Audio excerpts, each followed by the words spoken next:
Assalamualaikum warahmatullahi wabarakatuh. Kembali lagi bersama saya di sini Qoriatul Hasanah, masih di Media Guru Official. Dalam pertemuan kali ini saya akan membahas tentang pelajaran di kelas 12.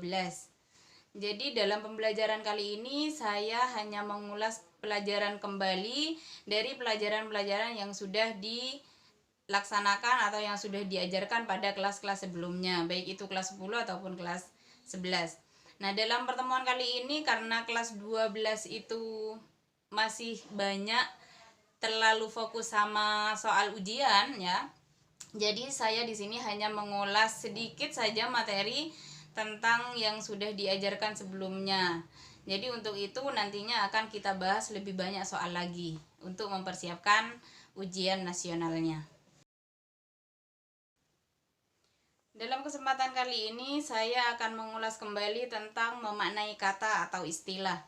Istilah itu sendiri adalah kata yang digunakan untuk mengungkapkan makna konsep, proses, keadaan, atau sifat di bidang tertentu.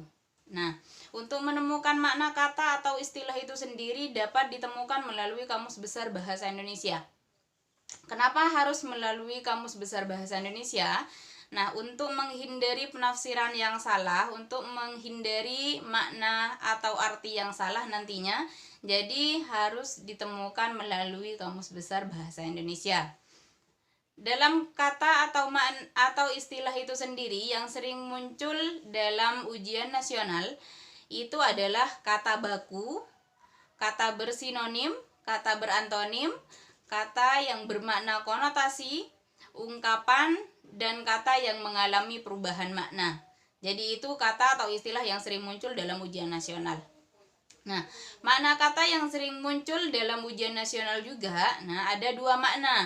Yang pertama ada makna denotatif, yang kedua ada makna konotatif. Makna denotatif itu adalah makna yang sebenarnya. Jadi yang benar-benar terjadi, yang benar-benar intinya itu seperti itu. Jadi yang kedua ada makna konotatif. Makna konotatif itu hanya makna kiasan saja. Jadi sesuai pemikiran-pemikiran seperti itu. Kemudian yang terakhir ada dua kelompok istilah yang sering digunakan juga. Nah, kelompok tersebut ada kelompok umum, dikelompokkan dalam kelompok umum, yang kedua ada kelompok khusus. Kelompok umum itu digunakan secara umum. Nah, sedangkan kelompok khusus itu digunakan secara khusus atau di bidang-bidang tertentu. Di sini saya mencontohkan seperti halnya seni. Yang pertama seni, yang kedua ada agama. Seni ada berbagai macam seni. Ada seni rupa, seni musik, seni dan segala macam seni. Nah, kemudian yang kedua ada agama. Nah, kalau kita berbicara tentang agama, secara umum agama itu banyak. Sedangkan kalau kita menggunakan istilah itu secara khusus, agama itu ada berbagai banyak macam agama. Ada agama Islam, ada agama Kristen, dan lain sebagainya. Masih ada banyak agama yang lainnya. Nah, itu dua kelompok yang sering digunakan dalam memaknai kata atau istilah. Mungkin hanya sekilas tentang memaknai kata atau istilah, hanya ini yang bisa saya sampaikan. Untuk lebih jelasnya langsung saja nanti kita akan membahas lebih banyak lagi pembahasan di soal-soal ya. Jadi untuk lebih bisa memahami lebih banyak lagi, untuk bisa lebih melatih pemikiran kita lagi, pengetahuan kita lagi, kita akan lebih banyak mengulas dalam bentuk soalnya. Jadi karena untuk kelas 12 itu pada biasanya sudah lebih difokuskan sama soal untuk persiapan ujian nasional. Jadi saya nantinya akan lebih banyak membahas soal ke depannya seperti itu.